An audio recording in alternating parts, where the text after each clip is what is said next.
team, j'espère que vous allez bien, que vous avez passé un excellent samedi. On se retrouve ce soir pour une nouvelle vidéo de pronostic sportif pour la nouvelle saison de football 2020-2021. Ça y est, en Belgique, ça reprend, on le voit également en Écosse. On est officiellement parti dans la nouvelle saison. Il y aura pas mal de nouveautés, je vous explique tout ça rapidement. Juste avant de faire le bilan de ce qui s'est passé hier, je voulais juste vous reparler, si hier j'ai pas trop le temps avec la vidéo, du site La Team Parieur. Alors on a eu beaucoup de commentaires, un petit peu pas négligents forcément, en nous demandant pourquoi faire un VIP. Alors pour information, sur YouTube, on reste clairement tous les soirs sur une vidéo de pronostic sportif. Concernant cela, ça ne change rien. Sur Twitch, il y aura également des lives totalement gratuits. Il y a juste une partie qui est inclue dans le VIP si vous voulez aller un petit peu plus loin. Alors je vous mets tout ça en capture d'écran. Vous aurez des saves, des fun, des scores exacts. Mine de rien, hier, Julien valide la victoire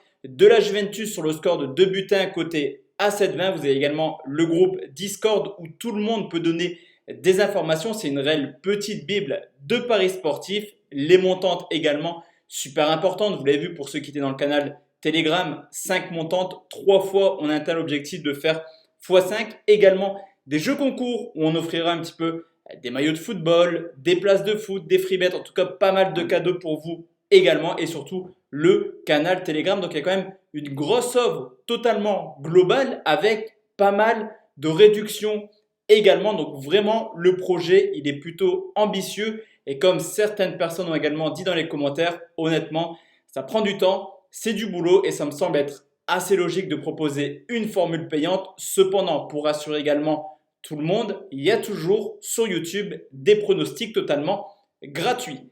Concernant cela, les pronostics d'hier, on s'en sort plutôt bien. 2 pronos à vous proposer. On avait senti un petit peu la douille de la Juventus. On a bien fait de parier le but de Cristiano Ronaldo concernant la rencontre entre City et les Real. On a une rencontre extrêmement plaisante qui s'est soldée par le pronostic qu'on avait donné, qui était les deux équipes marquent. Je vous l'ai dit, nouvelle saison, on va clairement changer la donne sur la page. J'avais fait un petit sondage, clairement, qu'est-ce que vous voulez, les mini martingales ou les pronostics simples. On avait fini à 60-40 avec plus de 1000 votes, c'était vraiment serré. Je vous propose tout simplement d'utiliser les deux techniques, c'est-à-dire que je vais quasiment tous les jours partir sur des combinés supérieurs à 2, mais également vous proposer des pronostics simples. Petite particularité sur cette saison, c'est que tous les pronostics combinés supérieurs à 2 seront tous joués, donc on doublera régulièrement. Attention, c'est vraiment une méthode extrêmement risquée. Je la fais avec un capital plutôt fun. Pour ceux qui ne veulent pas suivre, prenez plutôt les pronostics simples. On commence tout de suite la team avec le combiné. Premier match en Suède, c'est Häcken qui reçoit Kalmar, le 14e journée entre le 6e et le 16e.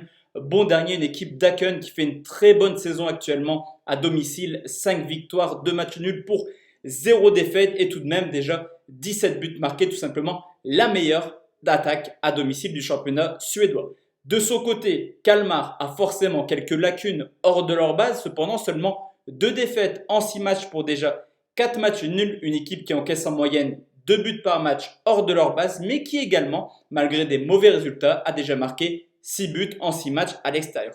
Au niveau d'état de forme, offensivement, ça confirme vraiment ce que nous propose Häcken depuis quelques semaines. Sur les 5 derniers matchs, même 9 buts marqués, cependant seulement 2 clean sheets. Petit à petit, une équipe qui encaisse du but, 6 buts encaissés sur les 5 dernières rencontres du côté de Kalmar, qui reste tout simplement sur 10 matchs sans victoire. On a toujours cette équipe capable de marquer un but à n'importe quel moment. Ils ont marqué dans 6 matchs différents, et sur les 6 déplacements cette année, 4 fois, ils ont encaissé au moins 2 buts. Au niveau des stats offensives et défensives, 13 matchs pour Häcken, je vous l'ai dit, 8 fois au moins 3 buts.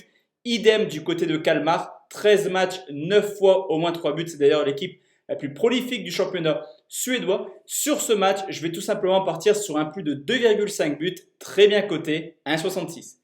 Je combine cette rencontre avec une demi-finale de Coupe de Suisse qui oppose les Young Boys de Berne au FC Sion. Demi-finale de Coupe de Suisse entre le champion de Suisse et également le 8e qui s'est sauvé clairement à la dernière journée. Au niveau de l'état de forme, depuis la reprise, ça tourne plutôt bien pour les Young Boys. 10 victoires, 1 nul pour seulement 2 défaites et un seul but encaissé sur les 5 derniers matchs de championnat. Alors que du côté de Sion, il y a eu une grosse remontada pour se sauver. Ils finissent très bien la saison, 4 victoires, 3 nuls, une défaite. Cependant, depuis la reprise, 5 gros matchs contre Saint-Gallen par 2 reprises, Bâle par 2 reprises également, une fois contre Berne. 5 matchs pour déjà 4 défaites. À domicile, quasiment carton plein pour les Young Boys. 18 matchs, 16 victoires, 2 nuls, 0 défaite. Au contraire de Sion qui a déjà perdu 9 fois en 18 déplacements cette année en championnat et qui, surtout sur ces 6 gros matchs contre les 3 premiers, je le répète, mais 2 fois Saint-Gallen, 2 fois Bâle, 2 fois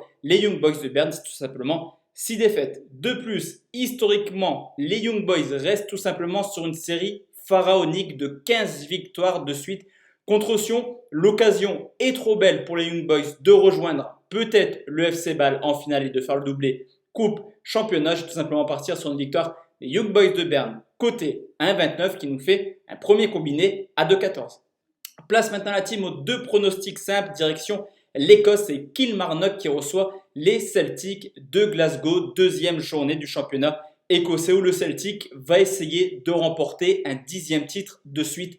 Grosse série tout de même pour eux. La saison a plutôt bien commencé avec une large victoire 5 buts 1 à domicile avec un triplé d'Hudson Edouard, le Français qui d'ailleurs l'an passé avait terminé meilleur buteur du championnat écossais avec 22 buts. Du côté de Kilmarnock, début de saison mitigé, défaite à l'extérieur sur le score de 2 buts 1, une équipe qui l'an passé a terminé 8e et qui défensivement a tout de même encaissé pas mal de buts en 30 matchs, c'est quand même 41 buts encaissés. L'an passé à l'extérieur, que ce soit à domicile ou à l'extérieur, en fait, le Celtic a très bien géré sa saison. 12 victoires, 2 nuls pour seulement une défaite. La meilleure attaque avec 39 buts marqués. Et également, historiquement, on a pu remarquer 2 matchs l'an passé forcément à l'aller et au retour. 2 fois sur le score de 3 buts 1, le Celtic s'est imposé. 2 fois, Hudson Edouard a marqué au moins un but. On peut également constater que Kilmarnock n'a pas eu de préparation, en tout cas de matchs amicaux. Ils ont directement enchaîné par le championnat, au contraire du Celtic qui a pu se préparer tranquillement. À mon avis, ils seront beaucoup plus en forme que son adversaire du jour. Et sur ce coup, je vais partir sur un but du Français qui est plutôt en forme en ce moment. But de Hudson Edouard, c'est quand même coté à 1,78. Enfin la team, le dernier match, on se dirige tranquillement en Serbie où Magva reçoit l'Étoile Rouge de Belgrade. 3e journée du championnat serbe où le 11e reçoit le premier, une équipe de Magva qui l'an passé avait terminé dernier du championnat. Cependant, en Serbie, ils ont pris clairement la décision de ne faire descendre personne. Il y aura 5 équipes reléguées cette année. L'an passé, Magva seulement 13 points pris en 30 matchs et déjà 10 défaites en 15 matchs à domicile avec la plus mauvaise attaque, seulement 7 buts marqués.